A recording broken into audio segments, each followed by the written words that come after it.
Olá, nesse vídeo eu trato da emendatio libelli e da mutatio libelli, dois importantes institutos do processo penal.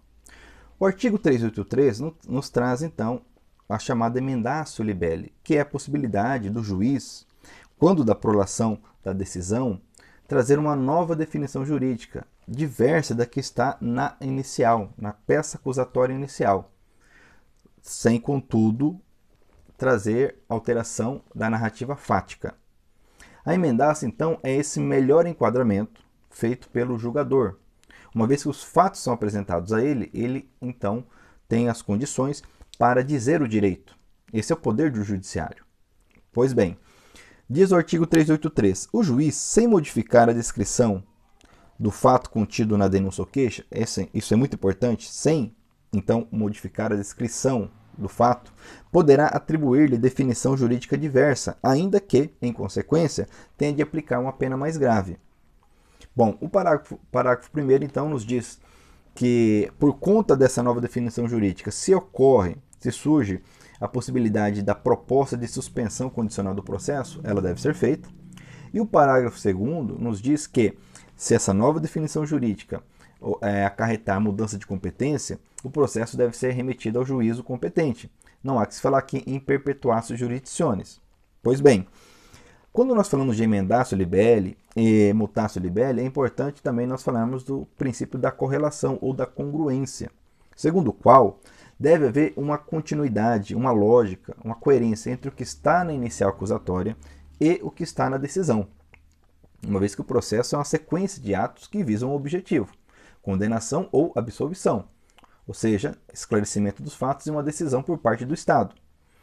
Havendo respeito a essa correlação, a essa congruência, não há que se falar em violação de princípios processuais penais quando o julgador efetua a chamada emendatio libelli. O que o magistrado não pode fazer é ir além dos fatos narrados e do pedido, que seria uma decisão chamada extra petita ou ultra petita, ou ficar aquém, que seria uma decisão citra petita. Lembrando também que há a possibilidade sempre dos aclaratórios, dos embargos de declaração, para eventual contradição ou omissão. Pois bem, entendido o que é emendatio libelli, vamos falar agora da mutatio libelli, pois essa requer um pouco mais de cuidado. Nesta segunda situação, nós temos uma alteração da narrativa fática. E como é sabido, o réu, o acusado, ele se defende não da tipificação legal, ele se defende dos fatos narrados e demonstrados na inicial acusatória. Então, se porventura durante a instrução ocorrer, vir à tona, vir à luz um novo fato que não consta na inicial, nesse caso o julgador precisa dar a oportunidade ao órgão acusador para que ele faça o aditamento da inicial e também uma nova oportunidade para que a defesa se manifeste sobre esse fato. Por exemplo, suponhamos que a inicial traga uma narrativa acerca de eventual crime de furto. Porém, durante a instrução probatória vem à luz, através de uma testemunha, através de uma situação nova, que houve violência quando da subtração do bem. Então estamos diante de um novo fato que não está na inicial e que traz uma nova realidade jurídica, eventual crime de roubo.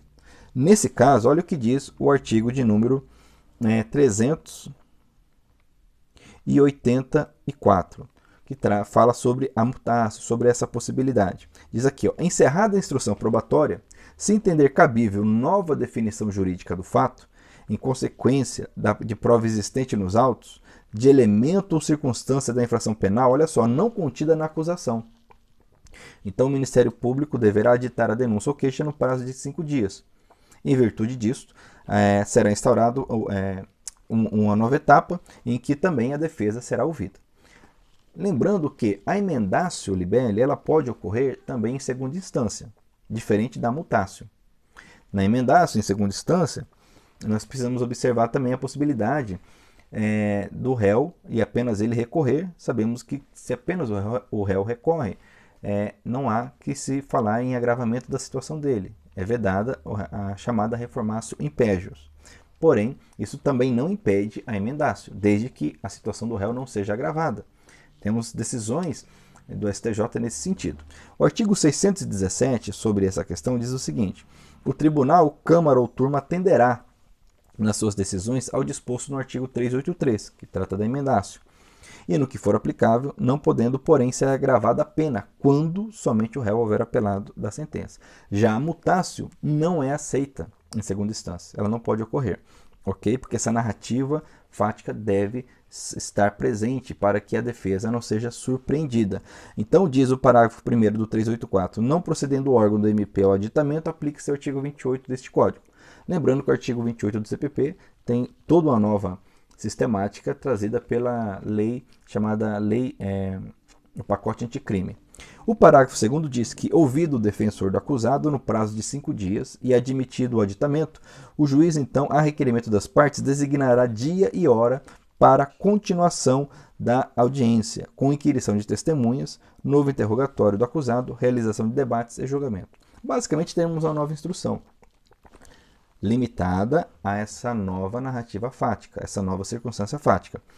Também não se aplica aqui a perpetuatio jurisdicionis. Se essa nova situação traz uma alteração de competência, o processo deve ser remetido. É o que diz o parágrafo 3º do 384. Ok? Pois bem, temos aqui então o que nós chamamos de emendatio libelli, mutatio libelli. O enunciado de número 453 do STF nos diz o seguinte: não se aplicam à segunda instância o artigo 384 e parágrafo único do CPP, ou seja, não se aplica mutácio em segunda instância, ok? Muito bem. Encerrando com o artigo 385, que diz que nos crimes de ação pública o juiz poderá proferir sentença condenatória, ainda que o MP tenha opinado pela absolvição, bem como reconhecer agravantes, embora nenhuma tenha sido alegada. Então, diante de uma narrativa fática, o juiz decide, o julgador decide, ok? O que não pode haver é uma incoerência entre o que está sendo julgado e a narrativa, os fatos descritos na inicial e demonstrados durante a instrução. Havendo alteração na narrativa fática, nós temos a mutácio, e aí será necessário aditamento e nova oportunidade para a defesa. Não havendo alteração da narrativa fática, o juiz tem essa liberdade para condenar, ainda que o MP peça a absolvição, para trazer agravantes, ainda que não pedidas pelo MP, desde que respeitado, enfatizo, a narrativa concernentes aos fatos imputados ao acusado, para que ele possa exercer seu direito à ampla defesa. Ok? Muito bem. Então, essa breve explicação encerra-se aqui acerca desses dois importantes institutos, emendatio e mutatio. Se você gostou desse vídeo, te convido a curti-lo, também comentá-lo. Te agradeço por estar inscrito em nosso canal e até o nosso próximo vídeo.